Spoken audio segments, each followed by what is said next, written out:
Entonces, para hablar desde Stahl de esto, habla de las isoenzimas, principalmente una de las con las que comienza es con la CYP1A2, diciendo que es de esencial relevancia farmacocinética antidepresiva para varios antidepresivos. Es en relación con esto bastante general el autor, y habla de que los antidepresivos en general funcionan como sustratos de esta isoenzima, pero ya vamos a ver que lo va distinguiendo de que no es lo mismo que sea un sustrato a que sea un inductor o que sea un inhibidor, ¿ah? Y el efecto que eso hacen sobre el sustrato. Entonces, la 1A2 que mencionó recién Eliana en relación con el metabolismo de los antidepresivos tricíclicos,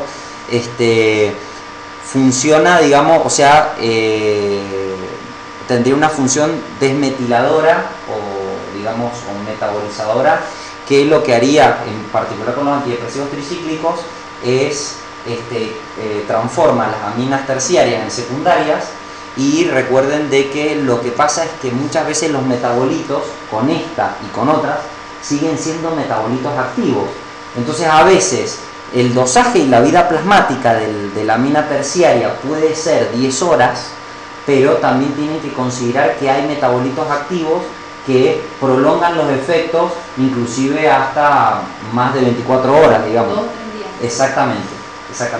Entonces esto es importante, y esto justifica, cuando hablábamos recién del resto de los antidepresivos y todo, el tema del washout que hay que hacer, sobre todo teniendo en cuenta estas moléculas que tienen un complejo metabolismo, ¿ah? Eso es importante tener en cuenta. La fluvoxamina es un potente inhibidor, lo mencionaba puntualmente como un potente inhibidor 1A2, o sea que la fluvoxamina con cualquier otra droga que sea sustrato va a tender a aumentar las concentraciones plasmáticas. Bueno, perfecto. La 2D6 también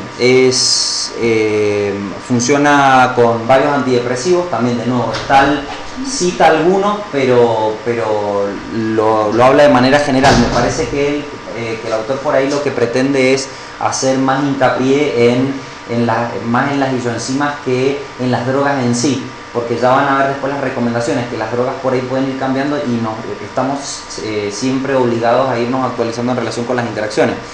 Por eso es que no se pone digamos, se pone a precisar exactamente los antidepresivos. El mecanismo, en este caso, acuérdense que el otro era desmetilación, acá es hidroxilación. Los IRS particularmente funcionan como sustratos e inhibidores. Acá es muy importante esto, porque ustedes lo van a ver en la clínica. Esto está relacionado con que después, no sé si ustedes lo han podido ver, después de aproximadamente 6 meses de hacer tratamiento, más o menos, los pacientes con la misma dosis que era terapéutica y que controlaba los síntomas, o ansioso o depresivo, de repente no empiezan a andar y los síntomas empiezan a aparecer de nuevo. Y este mecanismo se relaciona con que los IRS muchas veces funcionan como sustratos sustrato inhibidor o sustrato inductor también, ¿no? Inducen su propio metabolismo. Lo vamos a ver que también pasa con la carbamazepina. Entonces esto obliga muchas veces, después de que uno está en tratamiento terapéutico, en ir haciendo un ajuste, o en este caso, si funcionan como inhibidor enzimático, en algún momento ustedes van a tener que hacer un ajuste para abajo. Digamos, esto les está dando la justificación de lo que ustedes están viendo en la clínica, cuando con la misma dosis terapéutica empieza el paciente a tener diferente evolución. Los antidepresivos que tienen actividad inhibitoria principales son la paroxetina y la fluoxetina. Bien, acá tenemos, pensé en separarlo un poquitito, metabolitos, digamos, los que generan metabolitos activos y los que generan metabolitos inactivos. Paroxetina, duloxetina, atomoxetina, antidepresivos tricíclicos en general, acá, digamos, se metabolizan y se terminan de metabolizar. Por el contrario, la venlafaxina, por nombrarle una, termina siendo un metabolito, formando un metabolito activo que es todavía más potente, la desvenlafaxina. Y después tenemos el citalopram con el escitalopram, ¿ah?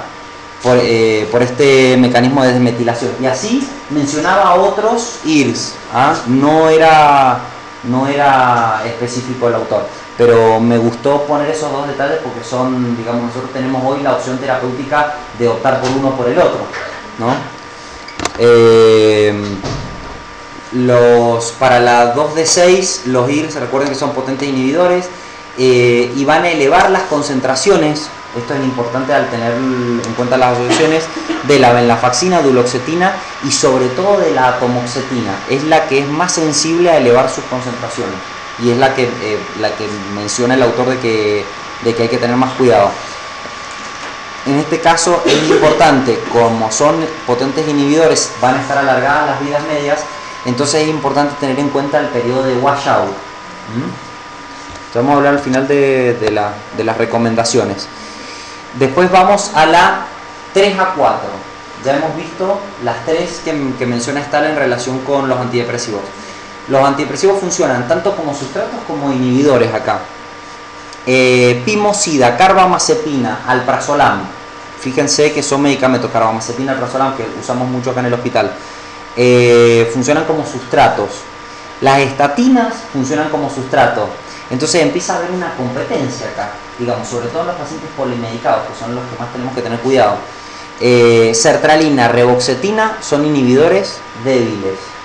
Y inhibidores de la proteasa, que son los medicamentos para el HIV, el ketoconazol y los macrólidos son inhibidores potentes de esta isoenzima, ¿ah?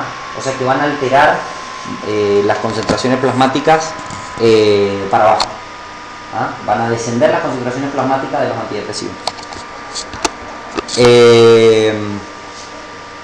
En relación con la consecuencia de la asociación de inhibidores y sustratos, acá el autor se separa a considerar esto y habla de que el inhibidor más el sustrato pimosida produce un aumento de las concentraciones de pimosida y por lo tanto mayor riesgo de prolongación del QT.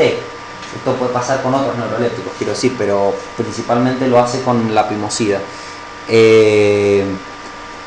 La inhibición con la carbamazepina o benzodiazepinas va a producir intensa sedación por el aumento de las concentraciones y el efecto inhibidor con las estatinas, ¿se acuerdan el riesgo de rhabdomiólisis que hacían las estatinas?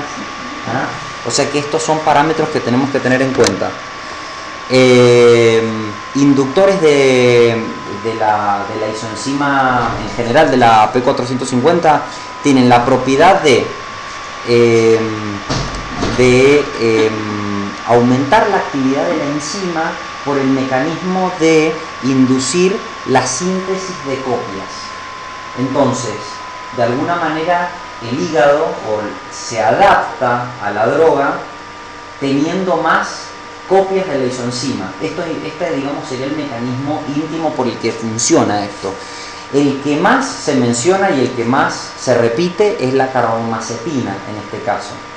De hecho, yo creo que por ahí la literatura la cita tanto que yo considero que hoy la carbamazepina tendría que ser un medicamento que tendríamos que manejar con mucho cuidado, no tan livianamente, ¿no? Entonces, al haber inducción, van a descender las concentraciones plasmáticas de los sustratos, como dijimos, y esto más cuando, como por ejemplo el caso de la carbamazepina, tiene la posibilidad de ser sustrato e inductor. Entonces, digamos, induce su propio metabolismo y a la vez van cada vez bajando más las concentraciones plasmáticas. Y hay otra cosa importante: la cafeína y el tabaco son inductores enzimáticos de la CIP. Entonces, cuando los pacientes suspenden esto y otro tipo de drogas que cada uno debería ir viendo de manera individual, pero cuando uno suspende abruptamente el inductor, o el mismo paciente, digamos, deja de fumar o deja de consumir café, se va a detener el efecto inductor enzimático y esto probablemente va a ser un efecto de rebote a nivel de las concentraciones plasmáticas. Entonces estos también son factores para tener en cuenta. Por último, las recomendaciones de Stahl en relación con esto es constantemente tener que ir revisando las nuevas interacciones, porque vienen saliendo drogas nuevas y porque vienen reportándose interacciones, y esto es información que uno tiene que estar constantemente actualizado. Por eso, como siempre hablamos, me parece más importante hablar de mecanismos y no de drogas en particular. Después, segundo, la importancia de estar actualizado con las interacciones. Y por último, la búsqueda de interacciones antes de prescribir.